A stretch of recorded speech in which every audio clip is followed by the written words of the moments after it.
saya akan membahas mengenal anak DKB atau diagnosis kesulitan belajar, disleksia, disgrafia, dan diskalkulia. Nah, yang pertama kita akan membahas tentang disgrafia. Disgrafia adalah kesulitan dalam menuliskan atau mengekspresikan pikiran dan perasaannya dalam bentuk tulisan. Tanda-tanda anak mengalami disleksia. Pertama, sulit mengingat urutan sesuatu, misalnya urutan abjad atau nama hari. Yang kedua, butuh waktu lama dalam mempelajari nama dan bunyi abjad. Yang ketiga, sulit menemukan persamaan atau perbedaan pada abjad. Yang keempat, susah mengeja karena melihat huruf atau angka terbolak-balik, seperti huruf D dengan huruf B atau angka 6 dengan angka 9. Faktor penyebab disleksia. Yang pertama, memiliki anggota keluarga dengan penyakit gangguan belajar atau faktor genetik. Yang kedua, bayi lahir prematur atau bayi lahir dengan berat badan rendah. Yang ketiga, bayi yang lahir dari ibu pengguna obat-obatan, alkohol, perokok, atau pernah mengalami infeksi yang mempengaruhi perkembangan otak janin. Yang keempat, memiliki kelainan pada struktur otak yang berperan dalam proses berpikir dan mengelola kata. Metode pembelajaran pada anak disleksia. Yang pertama, dapat menggunakan metode multisensori. Nah, metode multisensori ini merupakan metode belajar yang memadukan kemampuan visual, auditori, dan kinestik juga perabaan pada siswa. Nah, contohnya seperti siswa diminta menuliskan huruf di udara dan di lantai, merangkai huruf dari lilin dan menuliskannya di lembaran kertas. Nah, dengan cara ini siswa akan belajar memaksimalkan penggunaan seluruh inderanya untuk belajar sehingga memungkinkan asosiasi antara pendengaran, penglihatan, dan sentuhan. Dengan begitu, anak akan lebih mudah mengingat kembali huruf-huruf dan memahami kata. Yang kedua yaitu metode fonik. Nah, pada metode fonik ini anak akan belajar mengenal cara menyebutkan huruf sesuai bunyinya. Misalnya huruf D akan dibunyikan dengan D, huruf K dibunyikan dengan K. Cara ini menggabungkan kemampuan visual dan auditori anak untuk menyebut huruf dan mengeja dengan benar. Nah, yang ketiga ada metode linguistik. Anak dengan disleksia umumnya kesulitan mengenal kata secara utuh. Dengan metode linguistik ini, anak akan belajar mengenali kata yang mirip, misalnya pasar dan pagar. Anak akan belajar perbedaan kata pasar dan pagar dari segi bentuk huruf, makna, cara menulis, hingga perbedaan fungsi di antara keduanya. Penekanan ini diharapkan dapat membuat anak mampu menyimpulkan sendiri pola hubungan antara huruf dan bunyinya. Yang keempat ada metode Vernal. Pada metode ini, guru akan menuliskan kata yang akan dipelajari di atas kertas. Selanjutnya, anak akan menelusuri kata tersebut dengan cara merabanya. Saat menelusuri, anak akan melihat visual tulisan tersebut dan mengucapkannya dengan keras. Cara ini bisa dilakukan berulang kali dengan anak hingga anak dapat menulis kata tersebut dengan benar tanpa melihat contoh. Nah, selanjutnya kita akan membahas tentang disgrafia. Disgrafia adalah kesulitan dalam menuliskan atau mengekspresikan pikiran dan perasaannya dalam bentuk tulisan. Tanda-tanda anak mengalami disgrafia. Yang pertama, terdapat ketidakkonsistenan bentuk huruf dan tulisannya. Yang kedua, saat menulis, penggunaan huruf besar dan huruf kecil masih tercampur. Yang ketiga, ukuran dan bentuk huruf dalam tulisannya tidak proporsional. Yang keempat, sulit memegang bolpoin maupun pensil dengan mantap. Faktor penyebab disgrafia. Yang pertama, gangguan motorik anak. Anak yang perkembangan motoriknya belum matang atau mengalami gangguan akan kesulitan dalam menulis. Tulisannya tidak jelas, terputus-putus, dan tidak mengikuti garis. Yang kedua, gangguan perilaku yang dialami anak.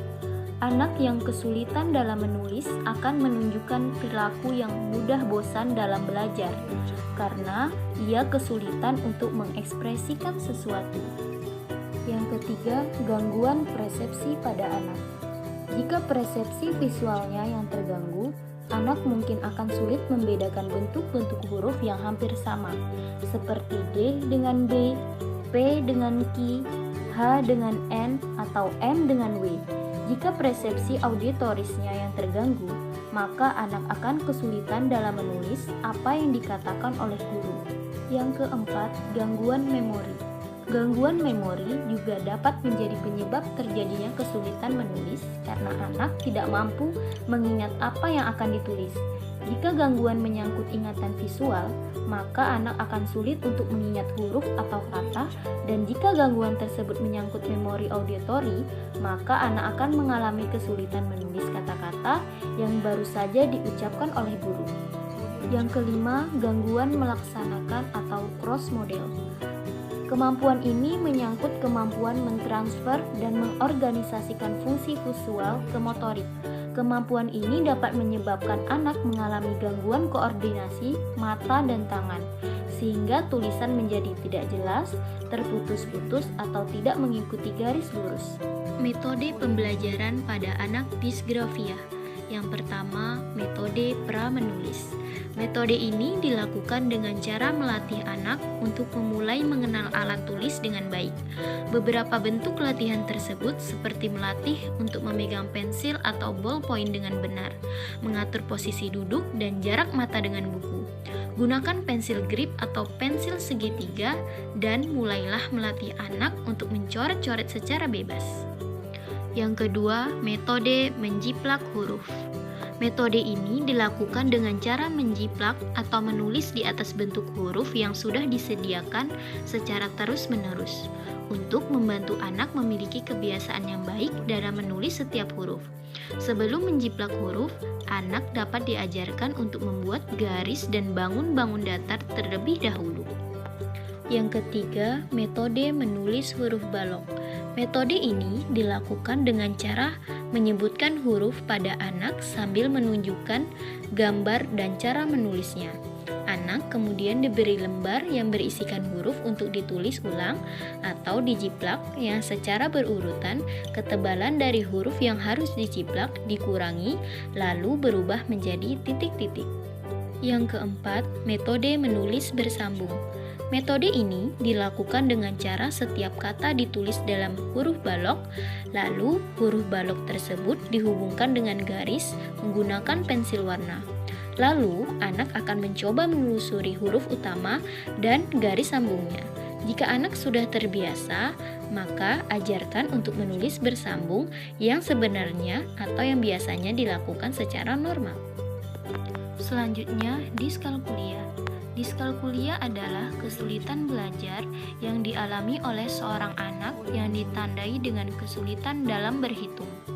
Tanda-tanda anak mengalami diskalkulia. Yang pertama, sering melompat angka saat berhitung. Misalnya, dari angka 1 langsung ke 3. Yang kedua, sulit membedakan tanda tambah, kurang, kali. Yang ketiga, kurangnya pemahaman tentang satuan, puluhan, ratusan, ribuan, dan sebagainya. Yang keempat, kesulitan mengaplikasikan matematika dalam kehidupan sehari-hari. Faktor penyebab diskalkulia. Diskalkulia yaitu ketidakmampuan berhitung yang penyebabnya gangguan pada sistem saraf pusat. Hal tersebut akibat gangguan sistem saraf yang lemah pada kemampuan persepsi sosial, lemah terhadap konsep arah dan waktu, serta terjadinya gangguan memori. Metode pembelajaran pada anak diskalkulia. Yang pertama, media pembelajaran kartu matematika. Kartu akan berperan sebagai media yang bisa membimbing siswa untuk menyelesaikan berbagai persoalan matematika. Guru bisa menuliskan soal pada kartu tersebut dan selanjutnya sistem pembelajaran harus didesain layaknya permainan menggunakan kartu. Yang kedua, media pembelajaran memakai jari. Dengan melibatkan jari mereka sendiri, proses menghitung matematika akan lebih mudah karena peran otak kiri akan diimbangi oleh otak kanan. Yang ketiga, media pembelajaran kertas warna. Kertas warna juga sangat baik digunakan sebagai metode pembelajaran untuk merangsang kemampuan anak diskalkulia dalam mengembangkan motorik halus mereka. Alasan menggunakan kertas adalah untuk membantu mereka yang masih kesulitan dalam mengenali berbagai macam bentuk bangun ruang dalam pembelajaran matematika.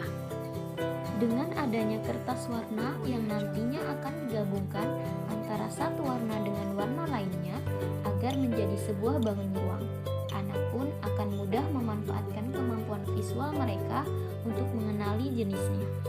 Yang keempat, media pembelajaran kelereng. Kelereng sangat berguna untuk belajar hitungan matematika, mengingat salah satu ciri anak yang mengidap diskalkulia adalah sulit dalam berhitung tanpa menggunakan bantuan benda. Oleh sebab itu, guru matematika dapat membawa kelereng ke dalam kelas dan mempersilahkan anak diskalkulia untuk menyelesaikan soal operasi hitungan sederhana menggunakan bantuan kelereng tersebut. Di samping itu, dengan menyediakan kelereng yang berwarna-warni juga akan memancing kemampuan anak untuk mengenali warna dengan benar dan tepat. Baiklah, demikianlah penjelasan mengenai disleksia, disgrafia, dan diskalkulia.